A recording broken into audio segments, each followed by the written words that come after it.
Ever wondered if it's possible to sneak some Fortnite time on your school iPad without getting caught? First, a reality check. School iPads usually have crazy restrictions and firewalls. Direct downloads are probably blocked, so let's explore some creative workarounds. Keeping in mind these methods may not always work and could violate school policy, so proceed with caution.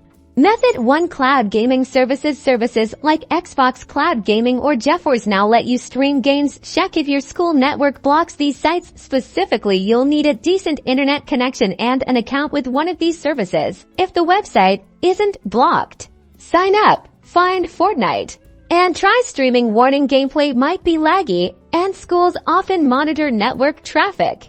Method 2. Browser-based proxies. Some proxy websites might bypass network filters, allowing you to access cloud gaming services through the browser. Be extremely careful. Some proxies can be shady and steal your data. Research reputable proxies, and even then, it is not a smart idea. Method 3, and this one is super risky and against most school policies: using a personal hotspot if your phone has data.